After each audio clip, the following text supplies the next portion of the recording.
lillazina taqaw, bagi orang-orang yang bertakwa. Apa berita tu yang lebih baik daripada 7 ni?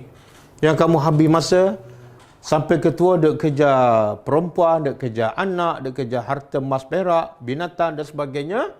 Sekarang Allah suruh Nabi bagi tahu jauh lebih baik daripada itu, tapi bukan untuk semua orang. Bukan untuk semua orang. Dia hanya khas untuk orang yang Tengok kalau kita belajar bahasa Arab, jannah tu ni mubtada. Kalau belajar bahasa Arab, lillazina taqaw khabar. Dia panggil khabar muqaddam. Mubtada muakhar. Sepatut ayat macam ni. Jannatun tajri lillazina taqaw. Boleh faham?